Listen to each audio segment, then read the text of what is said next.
Hai guys, selamat bergabung di channel RefD, Real English for Daily Interaction. Ini adalah channel yang berisi cara mudah untuk memahami dan menggunakan bahasa Inggris untuk kebutuhan komunikasi sehari-hari. Oke guys, pada hari ini kita akan membahas satu pokok bahasan grammar atau tata bahasa, yaitu imperative sentence. Saya akan mulai membahas dengan apa yang dimaksud dengan imperative. Imperatif adalah bentuk kata kerja yang digunakan untuk menyampaikan komen atau perintah, warning atau peringatan, advice atau nasihat, instruction atau instruksi, dan request atau permintaan. Bila bentuk kata kerja imperatif digunakan dalam kalimat, maka yang akan kita dapatkan adalah imperative sentence atau kalimat imperatif. Kalimat imperatif biasanya ditujukan atau dikomunikasikan langsung kepada lawan bicara atau target komunikasi kita, sehingga subjek dalam kalimat ini, yaitu you, tidak perlu digunakan karena dianggap sudah dipahami atau dimengerti. Ini sebabnya mengapa kalimat imperatif terkadang disebut sebagai subjectless atau kalimat tanpa subjek. Pada dasarnya, kalimat ini bukan tidak memiliki subjek. Kalimat ini memiliki subjek yaitu you, tetapi tidak digunakan. Baik, untuk menggunakan kalimat imperatif ada beberapa aturan yang harus kita terapkan. Yang pertama, kata kerja yang digunakan adalah kata kerja dasar atau di pembelajar Indonesia sering disebut sebagai verb one, dan penggunaan kata kerja ini tanpa diawali to.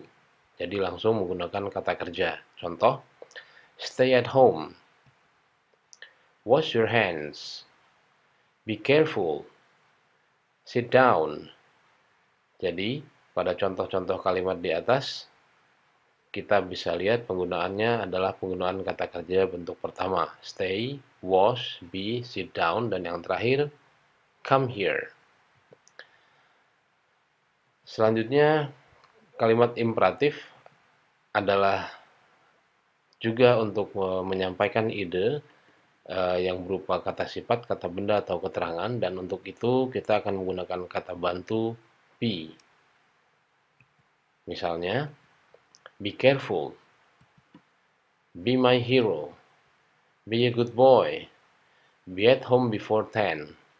Jadi kita lihat pada kalimat-kalimat di atas. Contoh yang pertama, be careful. Careful adalah kata sifat. Jadi kita tidak bisa memberikan arahan, perintah, atau kalimat imperatif dengan hanya menggunakan kata sifat, careful.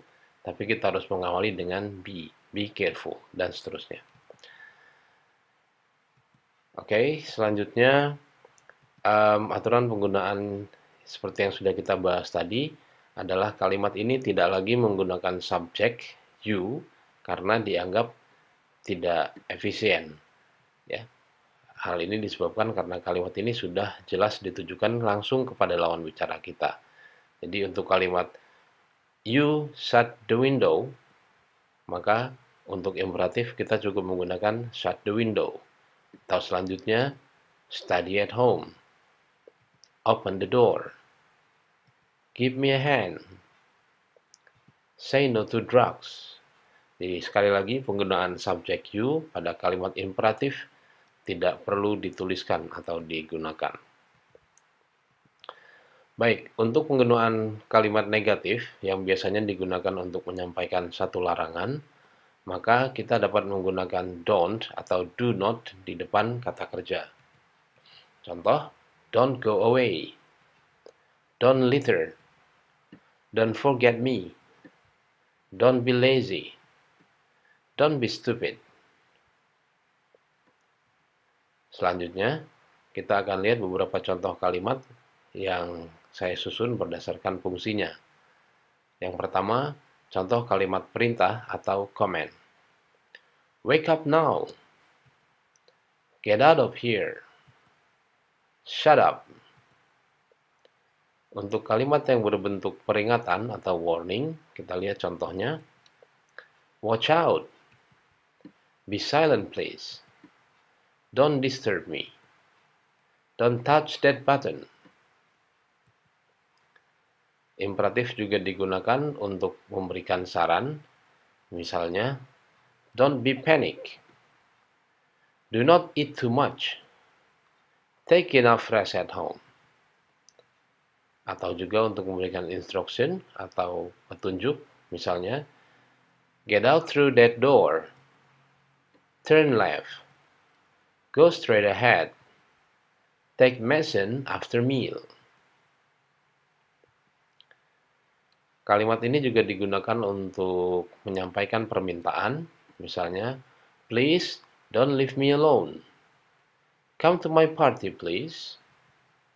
Please answer my phone. Marry me. Sedangkan jika permintaan atau ajakan ini, si pembicara juga mengajak dan ikut serta dalam tindakan yang diajukan dalam kalimat tersebut, maka kita bisa menambahkan let us atau sering kita singkat menjadi let's. Dan untuk kalimat negatifnya, kita bisa menggunakan let's not di depan kata kerja. Contoh, let us start now. Let's go to the movie. Let's do it together. Let's not complain anymore. Kita bisa perhatikan pada contoh poster tentang coronavirus ini, kalau kita lihat pada kalimat ini, kita bisa dapati beberapa kalimat. Mungkin Anda bisa menuliskannya. Contoh yang pertama misalnya, wash your hands regularly with soap and water. Yang kedua, cover your mouth and nose while sneezing or coughing. Contoh ketiga, avoid close contact with anyone who has a cold or flu-like symptoms. Dan contoh keempat, if you have fever, cough and difficulty breathing, seek medical care early. Demikian yang bisa saya jelaskan tentang kalimat imperatif atau imperative sentence. Bila ini berguna, silahkan di like, subscribe, dan share. Thank you for learning with me.